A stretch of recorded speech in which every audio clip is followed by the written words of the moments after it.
ফজরের সময় মসজিদে গিয়ে আর আজান দেয়া হলো না নববিবাহিত মুয়াজ্জিনের। পাহাড় ধসে মাটি চাপায় ঘুমন্ত অবস্থায় প্রাণ গেল মুয়াজ্জিন ও তার ৫ মাসের অন্তঃসত্ত্বা স্ত্রীর। মুয়াজ্জিনের এমন আকস্মিক মৃত্যুতে সেদিন আর আজানের সুমধুর ধ্বনি বাজেনি এলাকার মসজিদটিতে।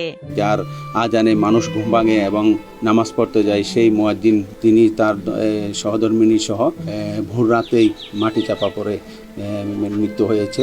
ওনার দাদি বলতেছে, ভাই ভাই ভাই দরজাটা খোল, আমার নাতিকে খুঁজে পাচ্ছি না, আমার নাতি বউকে খুঁজে পাচ্ছি না। কি হয়েছে কিচ্ছু বলে না, পাগলের মতো হয়ে গেছে। পাহাড় এসে ওদের ঠিক বুকের মধ্যে মাটি চাপা হয়ে গেছে। শুক্রবার ভোর রাতে একই দিনে একই সময়ে স্বামী স্ত্রীর মর্মান্তিক এ মৃত্যুর ঘটনা ঘটে কক্সবাজারের বাদশাঘোনা এলাকায়। তাদের এমন মৃত্যুতে পরিবার ও এলাকা জুড়ে এখন শোকের মাতম। বাচ্চার বিবাহ হয়েছে জানুয়ারির ৫ তারিখে, ওর বাচ্চা স্ত্রী থেকে গর্ভবতী হয়েছে ৫ মাস। জানা যায় কক্সবাজার শহরের বাদশাঘোনা এলাকার বাদশাঘোনা শাহ ওমর জামে মসজিদে ৫ বছর ধরে মুয়াজ্জিন হিসেবে দায়িত্ব পালন করছিলেন আনোয়ার হোসেন। মাত্র ৬ মাস আগে তিনি বিয়ে করেন নাইখংছড়ি উপজেলার মাইমুনা আক্তারকে। প্রতিদিনের মতো বৃহস্পতিবার রাতে তিনি ও তার স্ত্রী নিজেদের শয়নকক্ষে ঘুমিয়ে পড়েন। সেদিন মধ্যরাত থেকে শুরু হয় থেমে থেমে মাঝারি ও ভারী বৃষ্টিপাত। ভোররাত ৩টার দিকে মা মমতাজ বেগম ঘুম থেকে ছেলে আনোয়ারকে ডাকলে তখন আনোয়ার তার মাকে জানায় ঘণ্টাখানেক ঘুমিয়ে মসজিদের আজান দিতে যাবেন তিনি। কিন্তু ঘুম থেকে আর ওঠা হলো না তার। ভারী বৃষ্টিপাতে বড় এক খণ্ড মাটি পড়ে পাহাড়ের খাদের নিচে ঘরটির উপর। স্বামী স্ত্রী দুজনেই মাটি চাপা পড়ে। বাচ্চার মা ডাকানোর পরে বাচ্চা উঠে মার সাথে কথা বলছিল।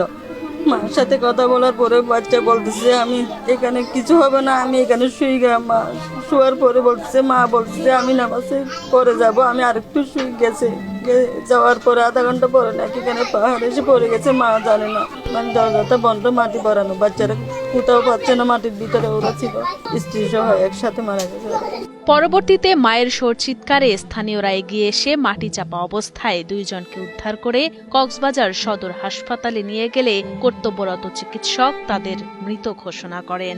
নিকট একটা আওয়াজ, তখন চাচি আসিয়া আমাদের দরজাগুলো ধাক্কা দিয়ে ডাক দিছে। তখন আমরা দূরে গিয়ে দেখতে পাচ্ছি ওটা মাটির তলে।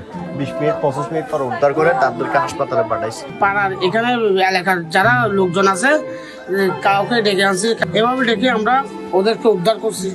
উদ্ধার করার পরে সদর হাসপাতালে নিয়ে গেছি।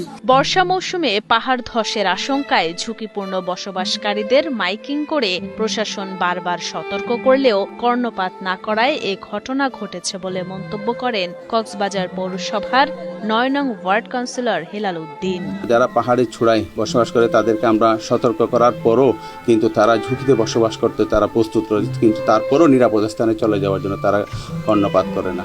পাহাড় ধসের ঘটনাস্থলের আশপাশে ঝুঁকিতে বসবাস করছেন অসংখ্য বসতি। তাদের নিরাপদ আশ্রয় নিলেও আবারও পরিবেশ অনুকূলে গেলে তারা সেখানে গিয়ে বসবাস করে বলে জানান কক্সবাজারের অতিরিক্ত জেলা প্রশাসক বিভীষণ কান্তি দাস।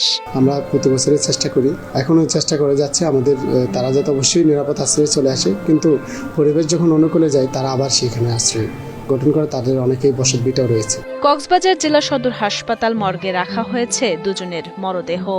এর আগে গত ১৯ জুন ভারী বৃষ্টিপাতের সময় উখিয়ার রোহিঙ্গা ক্যাম্পে পৃথক পাহাড় ধসের ঘটনায় ৮ জন রোহিঙ্গা এবং ২ জন বাংলাদেশি স্থানীয় বাসিন্দা মারা যান।